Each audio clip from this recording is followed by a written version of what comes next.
Hello every one, എല്ലാവർക്കും പേൾപ്പിന്നിൻ്റെ പുതിയ വീഡിയോയിലേക്ക് സ്വാഗതം. ഇതൊരു റൂം മേക്ക് ഓവർ വീഡിയോയാണ്. തംബ്നെയിലിൽ പറഞ്ഞിരിക്കുന്നത് പോലെ തന്നെ ഹസ്ബൻഡിൻ്റെ അമ്മയുടെ മുറിയായിരുന്നു. 5-6 മാസമായിട്ട് ഇത് ഉപയോഗിക്കാതെ കിടക്കുകയായിരുന്നു. സാധനങ്ങളൊക്കെ ഡംപ് ചെയ്തുകൊണ്ടിരുന്നതാണ്. അപ്പോൾ അങ്ങനെ ആകെ അലങ്കോലമായിട്ട് കിടക്കുന്നതുകൊണ്ട് ഒന്ന് ക്ലീൻ ചെയ്ത് വൃത്തിയാക്കി മോൾക്ക് വേണ്ടിയിട്ട് അവളുടെ ഒരു പേഴ്സണൽ സ്പേസ് എന്ന രീതിയിൽ റെഡിയാക്കി എടുക്കാമെന്ന് വിചാരിച്ചിട്ടാണ്.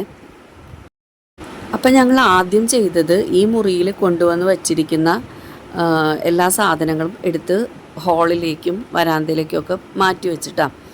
അപ്പോൾ ഇവിടെ കുറേ കസേരകൾ ഉണ്ടായിരുന്നു, എപ്പോഴും ഉപയോഗിക്കാത്ത സാധനങ്ങളൊക്കെ ഉണ്ടായിരുന്നു. അതുപോലെ ബർത്തിലാണെങ്കിലും പുൽക്കൂട് പോലെ, പിന്നെ ഉപയോഗിക്കാത്ത തലയിണകൾ അങ്ങനെയുള്ളതൊക്കെ ഉണ്ടായിരുന്നു. അപ്പോൾ ഞങ്ങളതെല്ലാം മാറ്റി ആദ്യമേ ഒന്ന് ഡീപ്പ് ക്ലീൻ ചെയ്തു. മാറാല അടിച്ചു, ബർത്ത് തുടച്ച് വൃത്തിയാക്കി, ജനലും തറയൊക്കെ നന്നായിട്ട് അടിച്ച് തുടച്ചു. അതിന് ശേഷം കുറച്ച് പെയിൻറ്റിങ്ങും കൂടി ഉണ്ടായിരുന്നു കേട്ടോ. അപ്പോൾ ഈ കട്ടിലൊക്കെ പെയിൻറ്റ് ചെയ്തിട്ട് ഒത്തിരി നാളായി. അമ്മ ഉപയോഗിച്ചിരുന്നത് കൊണ്ട് നമുക്ക് വേറൊരിടത്തേക്ക് മാറ്റി ചെയ്യാൻ പറ്റില്ലായിരുന്നു. അപ്പോൾ അങ്ങനെ കട്ടിലും അവിടെ കിടക്കുന്ന ആ ടേബിളും അതും ഒരുപാട് നാളായിട്ട് പെയിൻറ്റ് ചെയ്തിട്ടൊന്നും ഉണ്ടായിരുന്നില്ല. അപ്പോൾ അതും കൂടെ പെയിൻറ്റ് ചെയ്തു കേട്ടോ. ഞാനും പൊന്നും കൂടിയാണ് അതൊക്കെ ചെയ്തത്.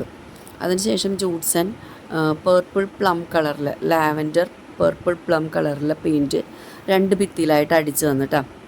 കർട്ടനൊന്നും ഇട്ടിട്ടുണ്ടായിരുന്നില്ല. പിന്നെ കർട്ടനൊക്കെ ഇട്ടു, പിന്നെ കുറേ വാൾ ഡെക്കേഴ്സൊക്കെ വെച്ചു. അപ്പോൾ ഇതിൻ്റെ ഫുൾ വീഡിയോ ചാനലിൽ ഇട്ടിട്ടുണ്ട് കേട്ടോ. ഇതിൻ്റെ ഡെക്കേഴ്സിനെ പറ്റിയും കർട്ടനെ പറ്റിയും എല്ലാം വ്യക്തമായിട്ട് പറയുന്നുണ്ട്. കണ്ടു നോക്കണം കേട്ടോ.